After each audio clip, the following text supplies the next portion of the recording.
To MDH classes.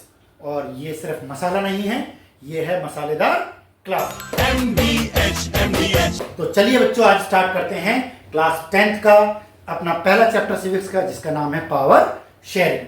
और power sharing में जो स्टार्टिंग का पेज है उसमें बहुत सारे क्वेश्चंस होने वाले हैं हमारे बोर्ड के हिसाब से। लेकिन वीडियो स्टार्ट करें इससे पहले मैं आपको बता दूं कि हम सिर्फ NCERT पर फोकस करेंगे। हमारा एम है 100 आउट ऑफ 100 लाना, इसीलिए NCERT line to line word to word हम पढ़ेंगे ताकि कोई भी क्वेश्चन मिस ना हो और सारे हम बोर्ड में अटेम्प्ट कर सकें। तो आइए स्टार्ट करते हैं आज की क्लास। चलो, चैप्टर का नाम मैं ऑलरेडी बता चुका हूं, पावर शेयरिंग। इस कॉन्सेप्ट को समझते हैं, आखिर पावर शेयरिंग है क्या। इमेजिन कीजिए आप क्लास में बैठे हैं, क्लास क्वाइट क्लास है, या इसको ऐसे समझते हैं कि आपकी शादी हो गई है। शादी हो गई है, आपने क्या किया, अपनी वाइफ से पावर शेयर नहीं की। आपने क्या बोला, वाइफ पर रेस्ट्रिक्शंस लगाने शुरू कर दिए, कोई फ्रीडम नहीं दी, कोई पावर शेयर नहीं की। कुछ दिनों बाद क्या होगा, कुछ दिनों बाद खाना नहीं मिलेगा। तो ये जरूरी है कि पावर शेयर करें, अदरवाइज क्या हो जाएगा, जैसे घर में लड़ाई होती है वैसे ही देश में भी लड़ाई हो जाएगी।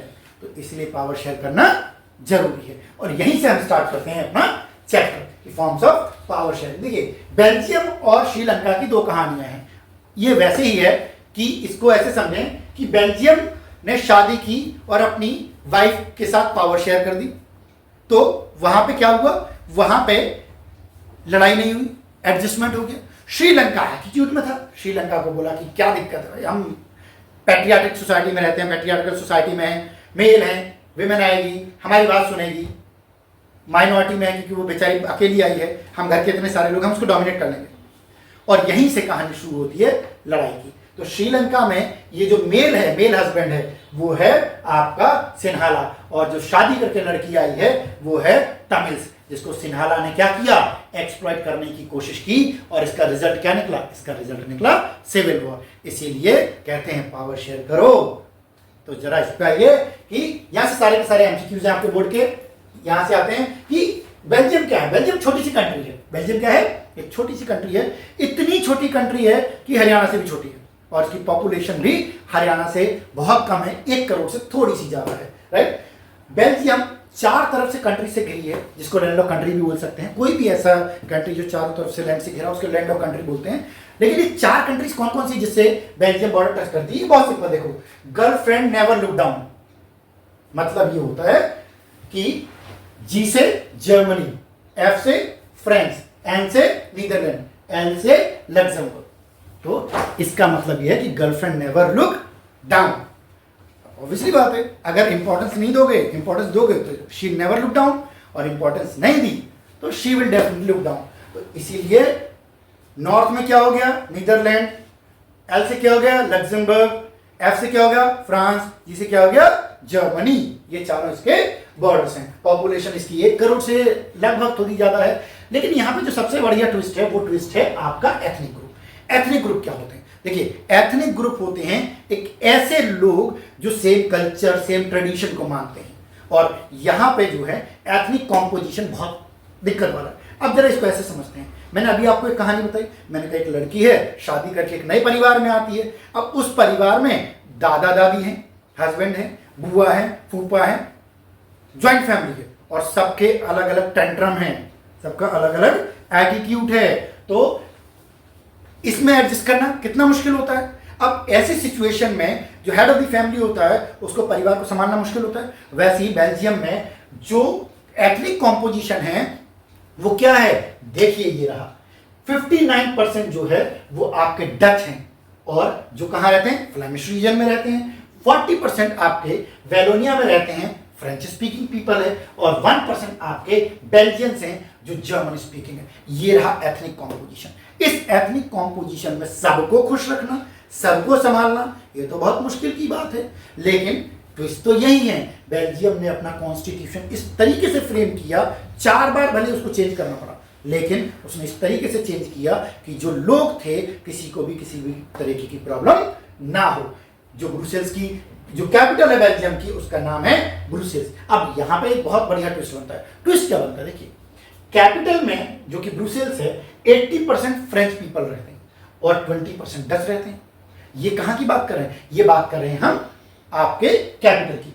इसको ऐसे समझते हैं, मान लीजिए ये अपनी बेल्जियम, इसमें ये कैपिटल है, ठीक। कैपिटल में आपके कितने हैं, 80% अपने फ्रेंच हैं, 20% अपने डच हैं। क्या फ्रेंच डच को डोमिनेट कर सकते हैं? बिल्कुल कर सकते हैं।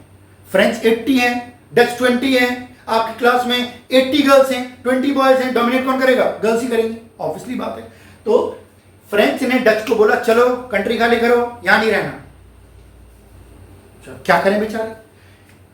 ट्विस्ट यहां ये है कि कैपिटल में ये जो कॉम्पोजिशन है, इसी का उल्टा कॉम्पोजिशन आपका स्टेट्स में है। किसमें? स्टेट्स में। स्टेट्स में क्या है? स्टेट्स में आपका 80% डच है और 20% फ्रेंच है। अब देखो, फ्रेंच ने डच को कैपिटल से भगा दिया, बोले फ्रेंच ने डच को क्या बोला? कैपिटल से जाओ, कैपिटल छोड़ के जाओ। तो डच ने क्या किया? डच ने फ्रेंच को स्टेट से भगा दिया।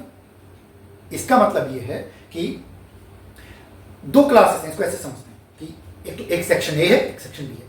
सेक्शन ए में 80 गर्ल्स हैं, 20 बॉयज हैं। सेक्शन बी में 80 बॉयज हैं, 20 गर्ल्स। क्या हुआ? ट्विस्ट ये हुआ कि सेक्शन ए में जो गर्ल्स थी उन्होंने बॉयज को क्या किया? इग्नोर किया। बोले यहां से जाओ। गर्ल्स ने बॉयज को क्या बोला? बोला कि कोई भी बॉयज यहां नहीं रहेंगे, ये गर्ल्स की क्लास, यहां कोई नहीं रहेगा। बॉयज को बड़ा बुरा लगा, बॉयज को इग्नोर कर दिया गया। बगल वाली क्लास में बॉयज को पता चला, बी सेक्शन में बॉयज ज्यादा थे, तो बॉयज ने क्या किया? गर्ल्स को भगा दिया। इससे क्या हो गया? इससे लड़ाई हो सकती है। तो इस सिचुएशन को हैंडल करने के लिए दोनों के बीच नेगोशिएशन हुआ। ना डच फ्रेंच को भगाएंगे, ना फ्रेंच डच को भगाएंगे, और यही जो था, यहीं से आपका अकोमोडेशन स्टार्ट हो जाता है बेल्जियम में, जिसको बोलते हैं पावर शेयर।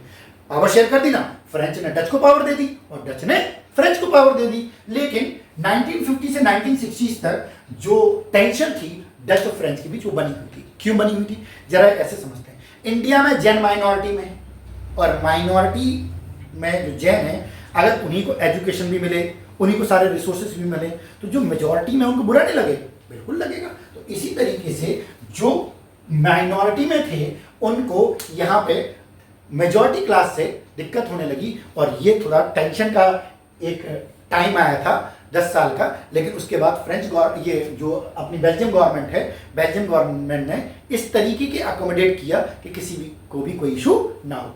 एक और स्टोरी पे आते हैं। ये तो थी बेल्जियम की कहानी, जिसमें आपके बोर्ड के लिए क्वेश्चन क्या बनेंगे? देखिए, बोर्ड के लिए क्वेश्चन बनते हैं कि जो बेल्जियम है किस किस से घिरा हुआ है, कौन सी स्टेट से बॉर्डर टच करता है। बोर्ड का दूसरा क्वेश्चन है इंडिया के कौन सी स्टेट से छोटा है बेल्जियम, या अपना हरियाणा हो गया। एक और क्वेश्चन जो आपका सैंपल पेपर में भी मिल जाएगा, वो ये है कि 59% लोग कहाँ रहते हैं? फ्लैमिश रीजन में रहते हैं। कौन सी लैंग्वेज बोलते हैं? डच लैंग्वेज बोलते हैं। अगला क्वेश्चन जो एमसीक्यू बन सकता है वो 40% लोग कहाँ रहते हैं? वेलोनिया में रहते हैं। क्या लैंग्वेज बोलते हैं? फ्रेंच बोलते हैं। एक और क्वेश्चन जो बन सकता है कि 1% कौन लोग हैं? तो ये बेल्जियन पीपल हैं, जो क्या बोलते हैं? जर्मन बोलते हैं। एक और क्वेश्चन जो बन सकता है वो है कि बेल्जियम का कैपिटल क्या है? Brussels, right. इसके अलावा जो यूरोपियन यूनियन है उसकी भी कैपिटल क्या है? उसकी है ब्रुसेल्स। ये भी याद रखना, ये भी आपका एमसीक्यू बोर्ड का क्वेश्चन बनता है। चलिए एक और स्टोरी पे आते हैं, ठीक है, आगे बढ़ते हैं। एक और स्टोरी इस चैप्टर में दे रखी है, वह श्रीलंका की, जो कि मैंने स्टार्टिंग में बोला था कि पावर शेयर करेंगे तो जिंदगी बहुत सुख से गुजरेगी, और अगर पावर शेयर नहीं की तो जिंदगी बर्बाद। यही है पावर शेयरिंग का फंडा, जो कि छोटी सी फैमिली से लेके बड़ी कंट्री तक चलती है। चाहे वो घर की बात हो, चाहे देश की बात हो, पावर शेयर करना जरूरी है। श्रीलंका ने ये गलती कर दी। श्रीलंका ने सोचा कि कोई बात नहीं, नई बहू है, जितना डोमिनेट कर सकते हैं कर ले। लेकिन नई बहू आखिर कब तक बैठेगी? एक ना एक दिन तो आवाज लगाएगी और घर तोड़ देगी, और यही घर तोड़ने वाले थे आपके तमिल्स।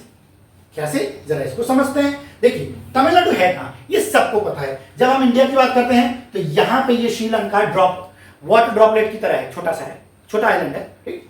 इसमें जो थे वो मेजॉरिटी में सिन्हाला हैं, जो कि अपने कितने परसेंट हैं? जो कि अपने हैं 74% ये रहे, और जो तमिल्स हैं वो कितने हैं? 18% हैं। ये भी आपका एमसीक्यू बोर्ड के लिए बन जाता है, सिन्हाला कितने हैं, तमिल्स कितने हैं। लेकिन तमिल्स की दो कैटेगरी है। अब दो कैटेगरी कौन है? देखिए, एक इंडियन तमिल और तमिल नेटिव्स है। इमेजिन कीजिए कि मैं श्रीलंका जाता हूं, मेरे को इंडिया बहुत पसंद नहीं है, मैं चला गया श्रीलंका। श्रीलंका में मैं काम कर रहा हूं। अब श्रीलंका में मैं काम कर रहा हूं तो मैं कौन हो गया? मैं हो गया इंडियन तमिल। इंडिया से गया तमिलनाडु से गया श्रीलंका, तो मैं कौन कहलाया? इंडियन तमिल। मैं वहां पे गया, मैंने एक लड़की मिली मुझे दीपिका, मैंने उससे शादी कर ली, ठीक है ना, और बच्चे हो गए, बच्चे का नाम रख दिया हितार्थ। अब जो हितार्थ है वो कहां का होगा? वो तमिल नेटिव होगा ना, क्योंकि वो कहां पैदा हुआ? वो श्रीलंका में पैदा हुआ, तो इसीलिए नेटिव कहां का होगा? नेटिव वहीं का होगा। तो तमिल तो दो तरीके हो गए। अब इसमें ट्विस्ट क्या है? ट्विस्ट ये है कि जो श्रीलंका है वो इंडिपेंडेंट हुआ आपका 1948 में।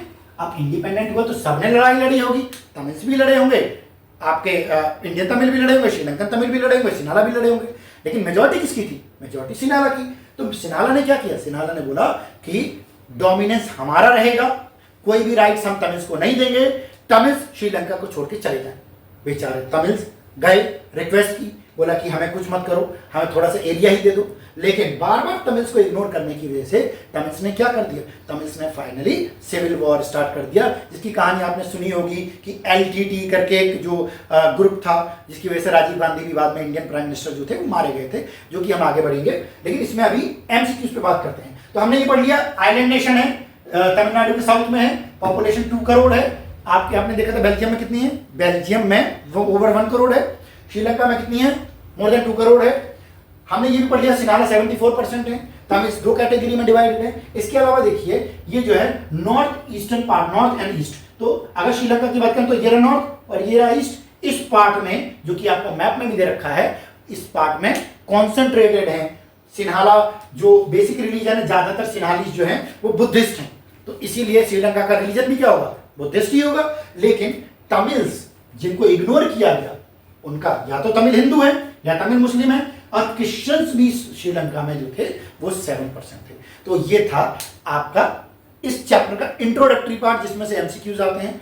इस चैप्टर से 4 और बोर्ड के क्वेश्चन बनते हैं, जो कि आगे हम कंटिन्यू करेंगे। आज के लिए इतना काफी है। थैंक यू, कल मिलते हैं।